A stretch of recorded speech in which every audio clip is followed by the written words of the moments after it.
They do believe that the dismemberment took place on the first floor of that residence. New tonight, a woman accused of killing her landlord. The gruesome murder leaves a North Side neighborhood reeling. Anthony Ponce has details.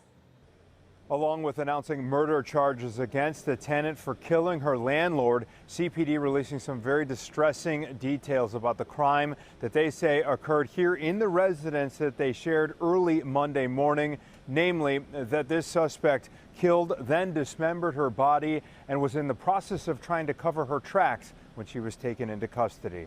Many of the tenants who lived in this house were afraid of this individual. Afraid of 36-year-old Sandra Kalalu, pictured here in January after she was arrested for battery. Kalalu is now charged with first-degree murder in the death of her landlord, 69-year-old Francis Walker.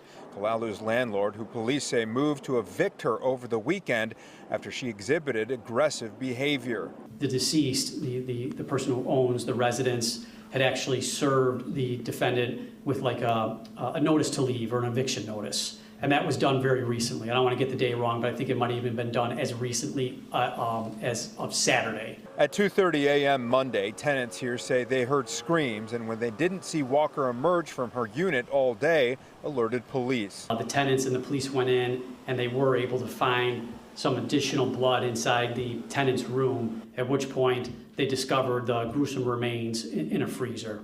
When officers arrived Monday evening, police say Kalalu had called a tow truck using Walker's credit card and was en route with the driver to Foster Avenue Beach, where she left her car and was in the process of concealing evidence in a lakeside trash can. The garbage can was taken down to the medical examiner's office, and there were bloody rags and linens found in that garbage can. Police say Kalalu threatened that tow truck driver at knife point before being taken into custody. She is also charged with aggravated battery for that and concealment of a homicide.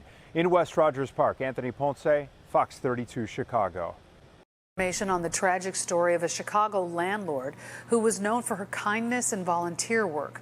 Police say Frances Walker was brutally stabbed and dismembered by a tenant. The suspect made her first appearance in court and entered a plea. Charlie Wojciechowski attended today's court hearing. He's live for us at 26th in California right now with the latest. Charlie. Well, Marion, that suspect, Sandra Kalalu, entering a plea of not guilty. She says she did not do it. Still, a judge holding her without bail, calling her a clear and present danger to the community. We are learning more about the woman who allegedly stabbed Frances Walker to death, then brutally dismembered her body in this Arcadia Terrace boarding house in an attempt to hide the evidence. In the first floor kitchen freezer, police discovered the victim's severed head, dismembered arms, and dismembered legs. The victim's torso has not been located at this time. 36-year-old Sandra Kalalu now stands charged with first-degree murder and concealment of a homicidal death, accused of killing Walker, who was her landlord, in a dispute over a pending eviction. Other tenants heard loud bangs and the victim and the defendant arguing on the first floor. The basement tenant heard the defendant screaming and what sounded like a dish breaking. Police, we learned today, have been called to the home twice but didn't arrest Kalalu until she pulled a knife on a tow truck driver who had taken her to Foster Avenue Beach, where investigators later recovered a series of white garbage bags she allegedly deposited there. And observed paper, greeting cards, pooled blood, and blood-soaked rags inside. NBC5 investigates found that Kalalu has a lengthy criminal record that includes pleas to charges of criminal violence, forgery and theft, and driving under the influence. She also has a record in North Carolina. Walker's family remembers her as a kind and generous soul. She's a really good person, and bad things happen to good people sometimes. Nobody deserves what happened to her.